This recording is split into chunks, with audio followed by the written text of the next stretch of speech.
우리가 어느 나라의 문화에 대해 궁금증을 느낄 때 가장 흔하게 답을 얻는 방법 중 하나가 이미 그 나라를 충분히 체험하고 알고 있다는 사람들에게서 이야기를 듣는 것입니다. 그럼 과연 한국 좀 안다는 여행 정보 사이트의 일본 기자는 한국의 문화를 어떻게 설명했을까요? 제3자의 눈을 통해 보는 그들과 우리의 공통점과 차이를 한번 살펴보겠습니다.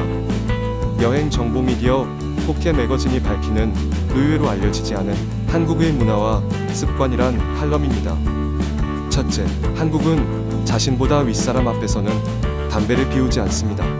특히 여성의 경우는 화장실이나 카페에 들어가서 흡연하는 경우가 많습니다.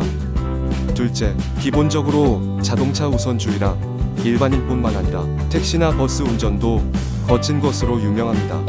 실제 필자가 현지에서 탄 택시는 너무 빨라 마치 어트랙션 같았습니다.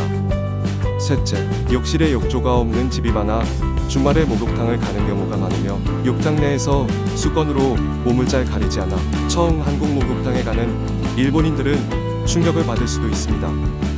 넷째, 커플티 입는 연인들을 종종 볼 수 있습니다. 다섯째, 일본에서는 구워 먹는 고기는 소고기가 주류지만 한국에서는 일반적으로 돼지고기가 기본입니다. 또 고기를 먹을 때는 반드시 상추 등으로 고기를 싸 먹습니다. 여섯째, 가정에서 매년 김장이라는 것을 합니다. 김장은 김치를 만드는 연중 행사입니다. 일곱째, 생일이나 산후에 미역국을 먹는 습관이 있습니다. 여덟째, 음식을 먹을 때 소리를 내는 것은 매너 위반입니다. 특히 면을 먹을 때 주의해야 합니다. 아홉째, 술은 첨잔이 아니라 다 비운 후에 합니다. 그리고 윗사람과 마실 때는 몸을 돌려서 옆을 향해 마시는 것이 예의입니다. 열 번째, 밥을 먹을 때 식기를 드는 것은 매너 위반입니다. 11번째, 한국에는 이성을 소개받고 애인을 만드는 소개팅이라는 문화가 있습니다. 12번째, 일본인 성격과는 반대로 자신의 의사를 명확하게 전달하며 빈말도 많이 하지 않고 싫은 사람과 억지로 교제를 하지도 않습니다. 13번째, 자신이 산 과자를 다른 사람에게 나누어 줍니다. 따라서 반대의 사람이 구입한 것도 공유하는 것이라 생각하기 때문에 일본인으로서는 프라이버시 침해로 느껴질 수도 있습니다. 14번째, 대개 같은 나이의 사람 이외에는 친구라고 부르지 않습니다. 오빠, 언니, 동생 등 서열을 구분하는 명확한 표현들이 있습니다. 15번째, 냄비 뚜껑에 라면을 먹기도 합니다. 16번째, 음료 리필이 가능한 곳이 많습니다. 17번째, 혼밥 쪽이 적습니다.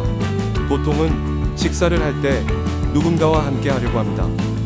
18번째, 탈방미인이라는 표현은 일본에서는 상냥한 행동에 쓰이는 말이지만 한국에서는 모든 방면에서 재주가 있는 사람을 뜻할 때 사용합니다. 19번째, 배달 문화가 대박입니다. 20번째, 한국에서 토마토는 과일로 인식되고 있습니다. 21번째, 한국에서는 수영을 배울 기회가 적고 학교에 수영장이 없습니다. 22번째, 아침에 샴푸로 머리를 감는 경우가 많다고 합니다. 23번째, 일본에서도 같습니다만 전철이나 버스 등에서 노인이 있으면 자리를 양보하는 습관이 있습니다. 24번째, 한국과 일본 모두 똑같이 빨간색으로 이름 쓰는 것을 피합니다. 25번째, 한국은 학생들도 택시를 자주 이용합니다. 26번째, 친구 집에 방문할 때 화장지 선물을 많이 합니다. 어떠십니까? 원문의 뉘앙스를 보면 문화를 폄하하는 것은 보이지 않으나 역시 정확히 파악하지 못하거나 일면만을 본 평가도 보입니다. 다만 저렇게 보일 수는 있겠구나라고 생각되는 부분도 분명 있는 것 같습니다. 또 과자를 나누어 먹는 것에 신기해한다거나 욕탕 내에서 몸을 잘 가리지 않는 것에 신기해하는 것은 우리 입장에서는 역으로 그런 생각이 신기하기도 합니다. 역시나 가깝고도 먼 나라 일본, 미운하고나 반목하고 살 수는 없는 만큼 서로의 문화에 대한 이해와 연구가 계속되길 바랍니다. 생각의 차이는 누구에게나 있을 수 있고 다름을 인정할 때 진정한 이해관계가 형성될 수 있을 것 같다는 생각이 듭니다. 이상 타임앤이슈였습니다.